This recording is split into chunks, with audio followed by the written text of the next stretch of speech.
Estudiaba economía, no como plan alternativo, no como lo que hacía mientras esperaba que la música funcionara, como el plan principal, el plan real, el que tenía la aprobación de sus padres.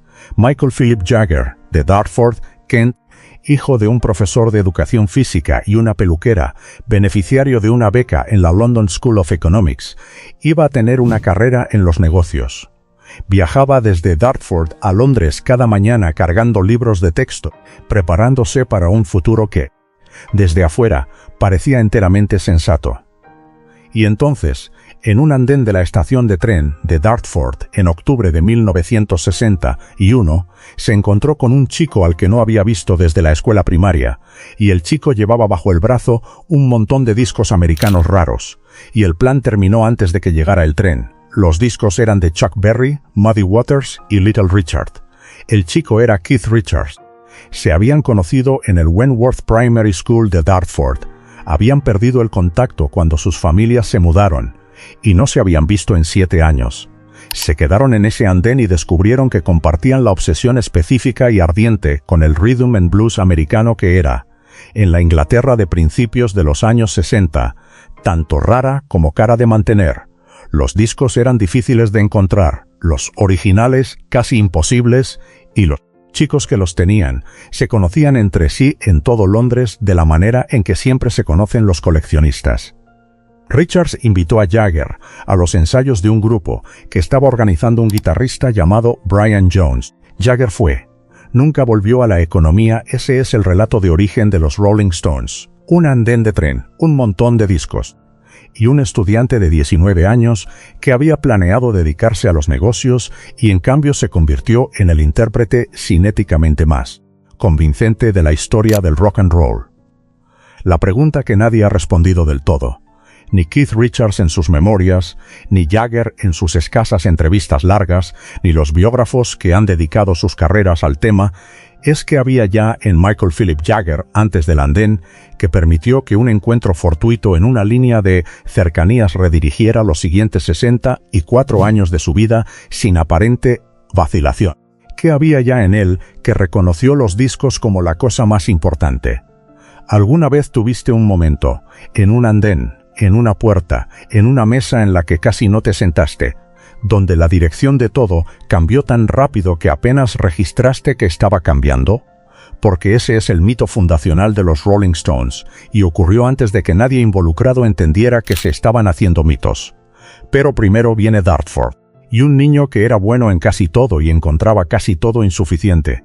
Michael Philip Jagger nació el 26 de julio de 1943, en Dartford, Kent, una ciudad de cercanía sólida e irremarcable en la línea de tren al sureste de Londres, el tipo de lugar que produce personas confiables, respetables y convencionalmente ambiciosas que toman el tren a la ciudad y vuelven a casa a horas predecibles. Su padre Basil Joe Jagger era profesor de educación física que había popularizado el baloncesto en Gran Bretaña y que aportó al hogar el énfasis particular en la disciplina física que su hijo eventualmente traduciría en una de las actuaciones físicas más imitadas de la música. Su madre Eva era peluquera de ascendencia australiana y activista del Partido Conservador.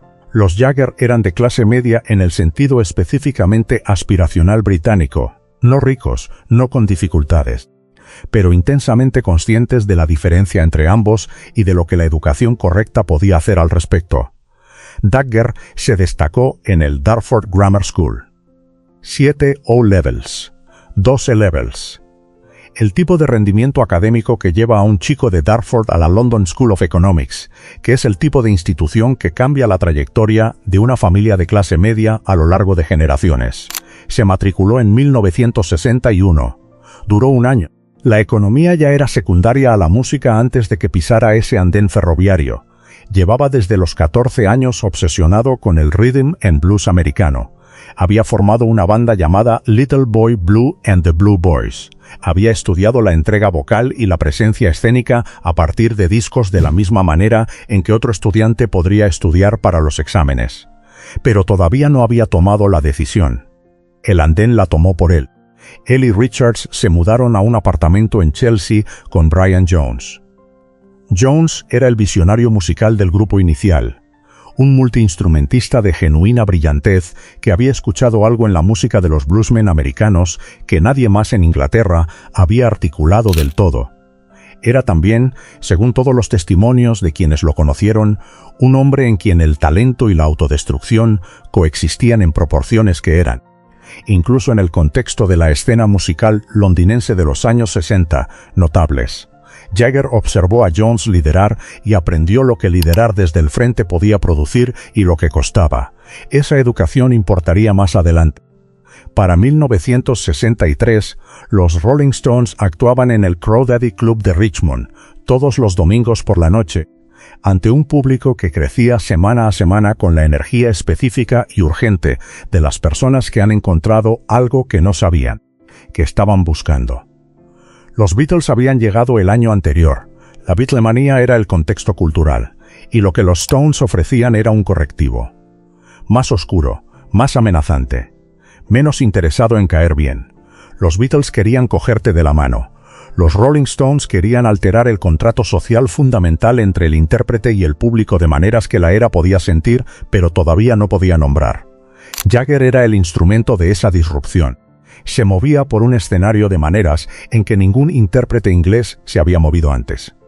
Las caderas, los labios, la insolencia estudiada, la actuación de la sexualidad tan completa y tan física que producía incomodidad y deseo simultáneamente, y no parecía distinguir cuál de las dos respuestas prefería.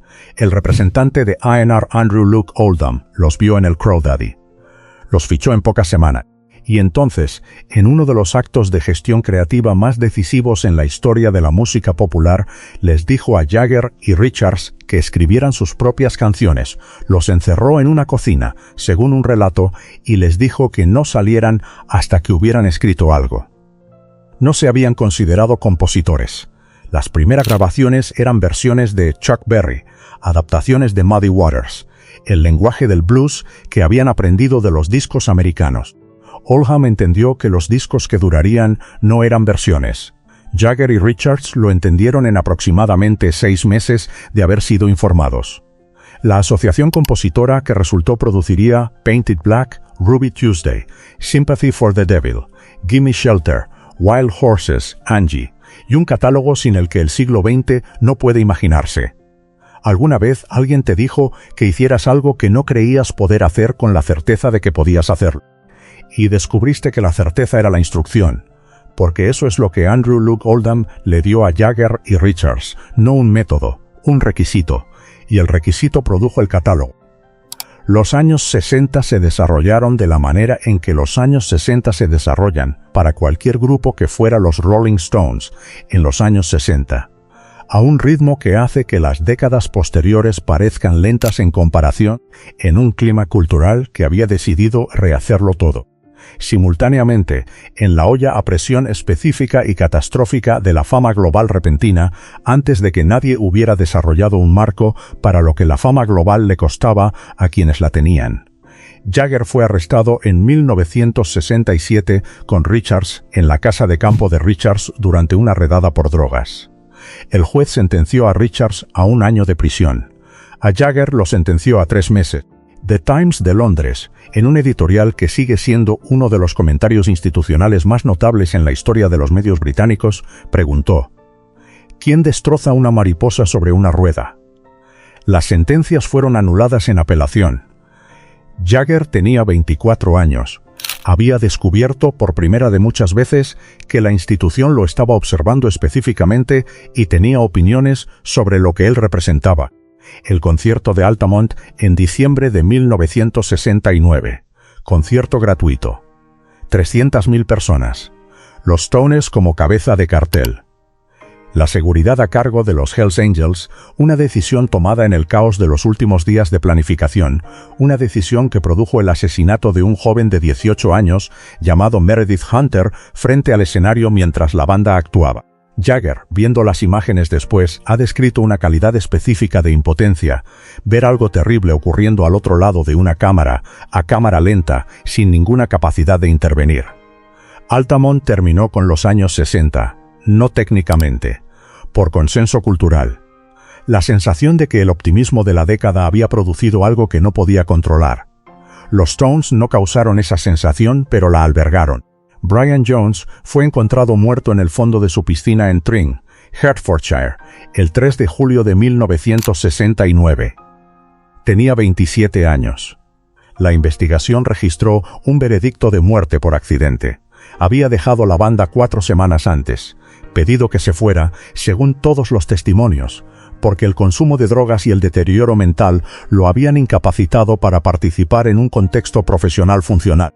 Jagger, Richards y Watts habían ido a verlo en junio y habían tenido esa conversación. Y Jones había llorado, y un mes después estaba en el fondo de su piscina. 2 días después de la muerte de Jones, los Rolling Stones tocaron un concierto gratuito en Hyde Park, ya planificado antes de su muerte, ahora reenmarcado como homenaje. Jagger leyó el Adonais de Shelley desde el escenario. Llevaba un vestido blanco. Soltó mariposas blancas que, según la mayoría de los relatos, ya estaban muertas o agonizando por el calor. Fue uno de los gestos funerarios más extraños y de alguna manera completamente apropiados en la historia del rock. Jones habría odiado el vestido. Habría estado de acuerdo con las mariposas. Los años 70 y principios de los 80 produjeron el pico comercial. Sticky Fingers, Exile on Main St., grabado en el sótano del chateau alquilado de Richards en el sur de Francia, durante un periodo de tal disfunción colectiva y trascendencia creativa que las dos cualidades aparentemente eran inseparables. Some Girls, Tattoo You, las giras mundiales que rompieron todos los récords de asistencia establecidos hasta entonces, incluyendo los suyos propios. Los Stones se convirtieron en la mejor banda de rock and roll del mundo, no como una frase sino como un hecho demostrable en estadio tras estadio, en continente tras continente, ante públicos que entendían que los Rolling Stones en vivo eran la evidencia de algo que había estado construyéndose desde un andén en Dartford en 1961. ¿Alguna vez viste algo que comenzó como un accidente convertirse en la cosa más deliberada, sostenida y técnicamente precisa que alguien hubiera hecho en su campo, y entendiste que el accidente nunca había sido realmente un accidente? Porque eso es en lo que se había convertido Mick Jagger para mediados de los años 80.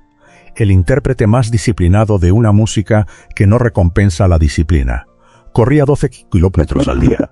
Hacía yoga, ballet, kickboxing y pesas. Se preparaba para las giras mundiales de la manera en que un atleta profesional se prepara para una temporada. Cada movimiento en el escenario, cada meneo, cada rotación de cadera, cada gesto hacia las 60.000 personas en el estadio, era el producto del mismo estudio obsesivo de los discos de blues americano, que había comenzado en un dormitorio de Dartford cuando tenía 14 años. La libertad parecía sin esfuerzo. La libertad lo costó todo. Estuvo casado con Bianca Pérez Mora Macías desde 1971 hasta 1978. Estuvo en una relación con Jerry Hall desde 1977 hasta 1999. Tiene 8 hijos con 5 mujeres.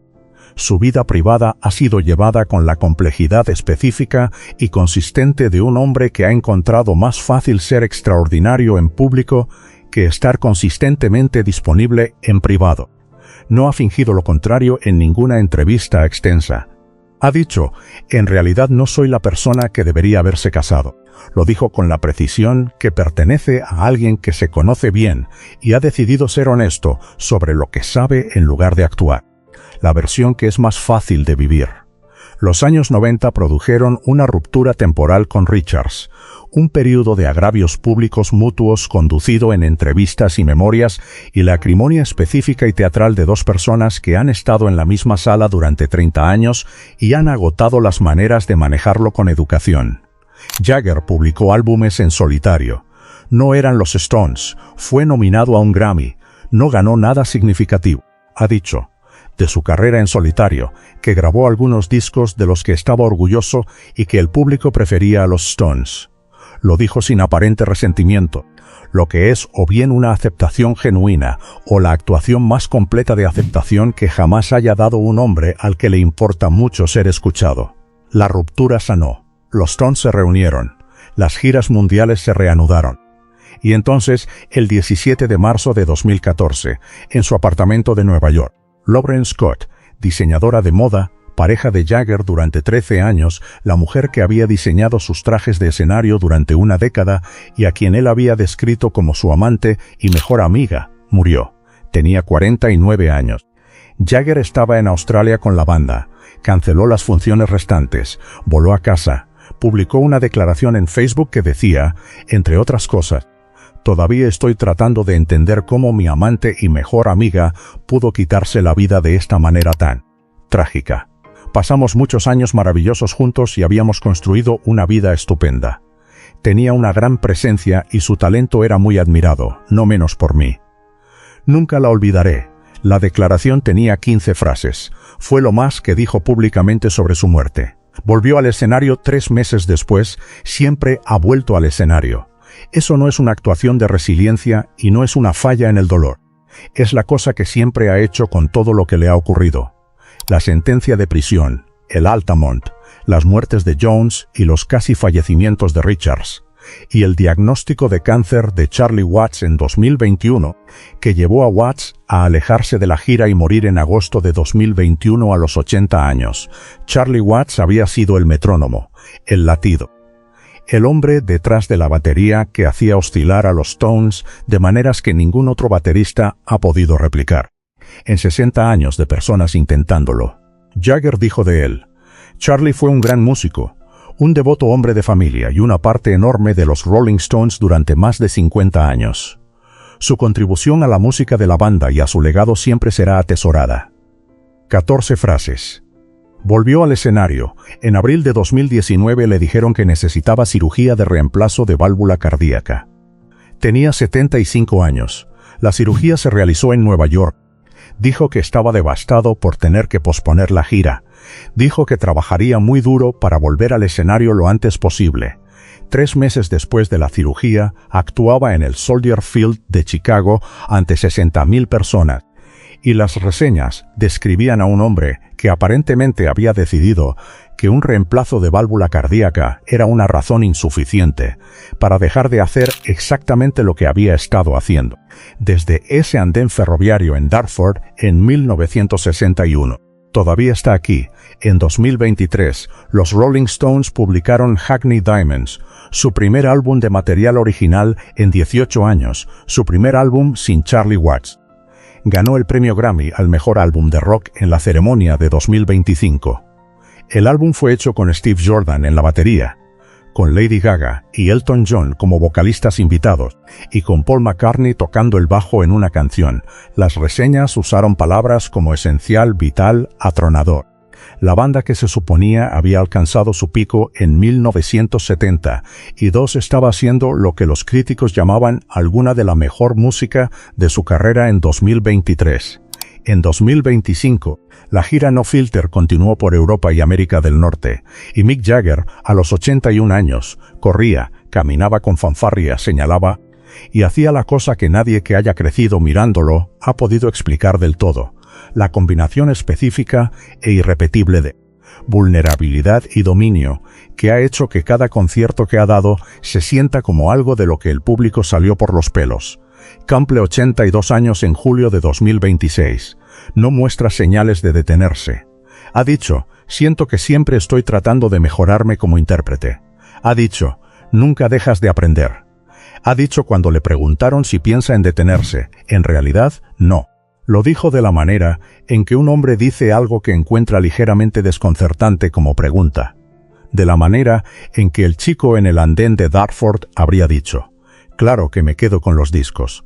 Hay algo en la historia de Mick Jagger que las 6 décadas y las décadas de giras y los cientos de millones de discos vendidos y el Grammy y el título de caballero que le fue ofrecido en 2003 y rechazó, argumentando que avergonzaría a los demás Stones, y que finalmente aceptó en 2025. El balance completo de la carrera no contiene. Es la cualidad que estaba en el andén de Dartford en 1960 y uno antes de que existiera ninguna carrera. El reconocimiento, instantáneo y sin aparente deliberación, de que los discos bajo el brazo de Keith Richards eran la cosa más importante. La disposición a redirigir un futuro que ya estaba ensamblado y apuntando en una dirección sensata, porque algo más esencial se había presentado, Ha dicho, de ese momento, no creo que necesariamente tomes esa decisión conscientemente. Ha dicho, simplemente lo sabes. Lo dijo con la ecuanimidad de un hombre que ha tenido 64 años para procesar las consecuencias de saber y ha encontrado las consecuencias, en términos generales, dignas de haber sabido. La carrera académica terminó en un andén de Dartford. La carrera real comenzó. Y la carrera real produjo que la estación de tren de Dartford fuera nombrada oficialmente en su honor, y un centro de artes escénicas en el Dartford Grammar School, que lleva su nombre, y un catálogo sin el que el siglo XX no puede imaginarse, y un hombre de 81 años todavía corriendo por un escenario frente a 60.000 personas porque el andén así lo dijo y él nunca encontró razón suficiente para discutir con el andén. ¿Qué seguirías tú a lo largo de 60 años? A través de matrimonios y pérdidas y arrestos y cirugías de corazón y la muerte de personas que amabas. Si lo reconocieras en un andén antes de entender completamente lo que estabas reconociendo. Déjalo en los comentarios, porque esa es la pregunta que Mick Jagger ha estado respondiendo desde 1961 y la respuesta siempre es la misma. Vuelve al escenario, corre 12 kilómetros. Aprende la siguiente canción. La interpreta frente a 60.000 personas como si el reconocimiento que tuvo a los 19 años no hubiera sugerido ni una sola vez que era equivocado tenerlo. Si esta historia encontró algo en ti, suscríbete y cuéntanos en los comentarios. ¿Qué era de los Rolling Stones crees que produjo la mejor música? Porque la respuesta dice algo verdadero sobre lo que crees que es lo más importante en la música. Y Mick Jagger, de pie en un andén ferroviario a los 19 años con una decisión que duró 60 años, probablemente tendría una opinión sobre tu respuesta.